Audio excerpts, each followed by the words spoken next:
Welcome to the Learning Pines YouTube. We hope this video helps. In this video, I will explain how to file your income tax return.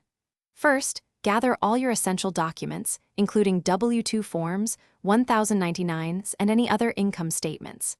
Next, determine your correct filing status, whether you are single, married filing jointly, or head of household. Finally, decide on your filing method. You can conveniently e-file electronically or mail a traditional paper return. This initial preparation ensures a smooth and accurate process. Now, let's talk about your income and potential savings. It's crucial to report every source of income, from your regular wages to any interest or dividends you've earned. Then, explore all eligible deductions and credits.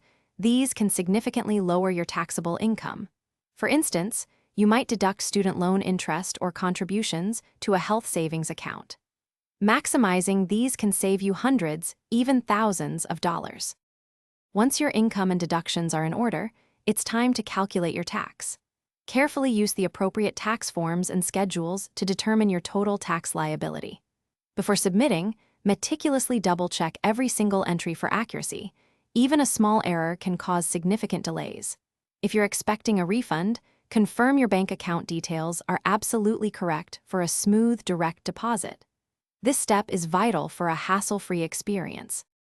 Finally, it's time to submit your hard work. Make sure to file your return by the deadline, which is typically April 15th for most individuals.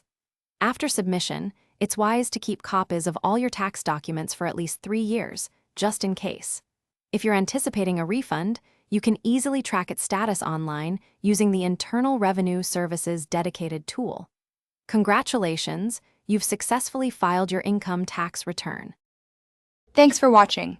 Consider subscribing if we helped you.